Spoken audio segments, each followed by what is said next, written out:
America ದಾಳಿಗೆ Iran ಪ್ರತೀಕಾರದ ಎಚ್ಚರಿಕೆಯನ್ನ ಕೊಡ್ತಾ ಇದೆ. ನೀವು ಪ್ರಾರಂಭಿಸಿದಿರಿ, ನಾವು ಕೊನೆಗೊಳಿಸ್ತೀವಿ. ಯುದ್ಧವನ್ನ ನೀವೇ ಬರಮಾಡಿಕೊಂಡಿದ್ದೀರಿ.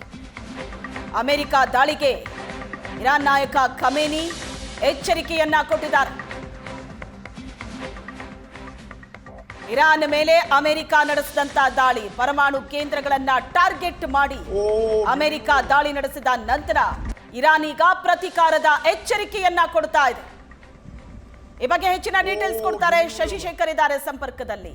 ಶಶಿಶೇಖರ್, ಅಮೆರಿಕ ಅತ್ಯಂತ ದೊಡ್ಡ ಮತ್ತು ಬಲಿಷ್ಠವಾದ ದೇಶ. ಅಮೆರಿಕ ಇರಾನ್ ಮೇಲೆ ದಾಳಿ ಮಾಡಿದೆ. ಇರಾನ್ ತನ್ನ ಮೇಲೆ ಅಟ್ಯಾಕ್ ಆದಾಗ ಸಮರ್ಥವಾಗಿ ಅದನ್ನ ಎದುರಿಸ್ತಾ ಇದೆ ಇಸ್ರೇಲ್ನ ವಿರುದ್ಧ, ನಿಜ. ಆದರೆ ಅಮೆರಿಕ ಮಾಡಿದಂತ ದಾಳಿಗೆ ಪ್ರತೀಕಾರದ ಎಚ್ಚರಿಕೆಯನ್ನ ಏನು ಇರಾನ್ ಕೊಡ್ತಾ ಇದೆ. ಇಸ್ ಇಟ್ ಪಾಸಿಬಲ್ ಈಗ ನಾವು ಕೂಡ ಇದಕ್ಕೊಂದು ಪ್ರತೀಕಾರವನ್ನ ಅಮೆರಿಕ ಮೇಲೆ ತೀರಿಸ್ಕೋತೀವಿ ಅಂತ ಇರಾನ್ ಹೇಳ್ತಾ ಇರೋದು?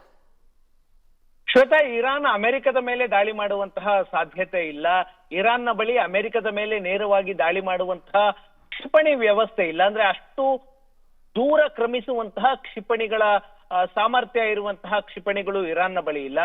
ಹಾಗಾಗಿ ಅಮೆರಿಕದ ಸೇನಾ ನೆಲೆಗಳು ಮಧ್ಯಪ್ರಾಚ್ಯದಲ್ಲಿದ್ದಾವೆ. ಜೊತೆಗೆ ಯುರೋಪ್ನಲ್ಲೂ ಕೂಡ ಅಮೆರಿಕದ ಸೇನಾ ನೆಲೆಗಳಿದ್ದಾವೆ. ಮಧ್ಯಪ್ರಾಚ್ಯದಲ್ಲಿ 19 ಸೇನಾ ನೆಲೆಗಳನ್ನ ಅಮೆರಿಕ ಹೊಂದಿದೆ.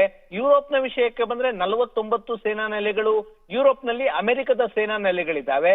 ಇರಾನ್ ಯುರೋಪ್ನ ಸೇನಾ ನೆಲೆಗಳ ಮೇಲೆ ದಾಳಿ ಮಾಡುವಂತಹ ಸಾಧ್ಯತೆ ತುಂಬಾ ಕಡಿಮೆ ಇದೆ. ಯಾಕಂದ್ರೆ ಯುರೋಪ್ನ ಸೇನಾ ನೆಲೆಗಳ ಮೇಲೆ ಏನಾದ್ರೂ ಇರಾನ್ ದಾಳಿ ಮಾಡಿದ್ರೆ ಯುರೋಪಿಯನ್ ದೇಶಗಳನ್ನ ಯುದ್ಧಕ್ಕೆ ಆಹ್ವಾನ ಮಾಡಿದಂತಾಗುತ್ತೆ. ಆ ಕಾರಣಕ್ಕಾಗಿ ಮಧ್ಯಪ್ರಾಚ್ಯದಲ್ಲಿ ಇರುವಂತಹ ಅಮೆರಿಕದ 19 ಸೇನಾ ನೆಲೆಗಳೇನಿದಾವೆ ಅಲ್ಲಿ 40,000 ಸೈನಿಕರು, ಅಮೆರಿಕದ ಸೈನಿಕರು ಮಧ್ಯಪ್ರಾಚ್ಯದಲ್ಲಿದ್ದಾರೆ.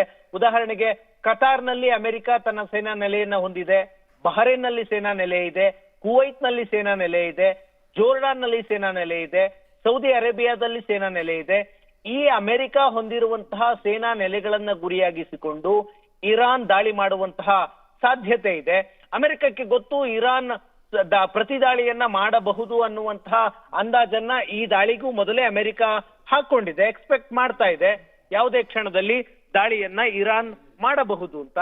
ಆ ಕಾರಣಕ್ಕಾಗಿ ಈಗಾಗಲೇ ಅಮೆರಿಕ ಮಧ್ಯಪ್ರಾಚ್ಯದ ಹಲವು ಸ್ಥಳಗಳಲ್ಲಿ ತನ್ನ ಥಾಡ್ ಕ್ಷಿಪಣಿಯನ್ನ ನಿಯೋಜನೆ ಮಾಡಿದೆ. ನಮ್ಮ ಬಳಿ ಹೇಗೆ S-400 ಕ್ಷಿಪಣಿ ರಕ್ಷಣಾ ವ್ಯವಸ್ಥೆ ಇದೆ, ಅದೇ ರೀತಿಯಲ್ಲಿ ಅಮೆರಿಕದ ಬಳಿ ಥಾಡ್ ಅನ್ನುವಂತಹ ಕ್ಷಿಪಣಿ ರಕ್ಷಣಾ ವ್ಯವಸ್ಥೆ ಇದೆ. ಜೊತೆಗೆ ಪೇಟ್ರಿಯಟ್ ಅನ್ನುವಂತಹ ಮತ್ತೊಂದು ಕ್ಷಿಪಣಿ ರಕ್ಷಣಾ ವ್ಯವಸ್ಥೆ ಇದೆ. ಪೇಟ್ರಿಯಟ್ ಮತ್ತು ಥಾಡ್ ಎರಡೂ ಕ್ಷಿಪಣಿ ರಕ್ಷಣಾ ವ್ಯವಸ್ಥೆಗಳನ್ನ ಮಧ್ಯಪ್ರಾಚ್ಯದ ಹಲವು ಕಡೆ ಅಮೆರಿಕ ನಿಯೋಜನೆ ಮಾಡಿದೆ. ಒಂದು ವೇಳೆ ಇರಾನ್ ಅಮೆರಿಕದ ಸೇನಾ ನೆಲೆಗಳ ಮೇಲೆ ದಾಳಿ ಮಾಡೋದಕ್ಕೆ ಮುಂದಾದ್ರೆ ಅದನ್ನ ತಡೆಯೋದಕ್ಕೆ ಅಮೆರಿಕ ಏನೆಲ್ಲ ಪ್ರಯತ್ನ ಮಾಡಬೇಕೋ ಈಗಾಗಲೇ ಮಾಡ್ಕೊಂಡಿದೆ. ಜೊತೆಗೆ ಒಂದು ವೇಳೆ ಇರಾನ್ ದಾಳಿಯನ್ನ ಮಾಡೇ ಬಿಟ್ರೆ, ಅಮೆರಿಕದ ಸೇನಾ ನೆಲೆಗಳ ಮೇಲೆ ದಾಳಿಯನ್ನ ಮಾಡೇ ಬಿಟ್ರೆ ಅಣು ಕೇಂದ್ರಗಳ ಮೇಲೆ ಅಮೆರಿಕ ಓಕೆ ಎಸ್ ಸಂಪರ್ಕ ಸಾಧ್ಯವಾಗ್ತಾ ಇಲ್ಲ.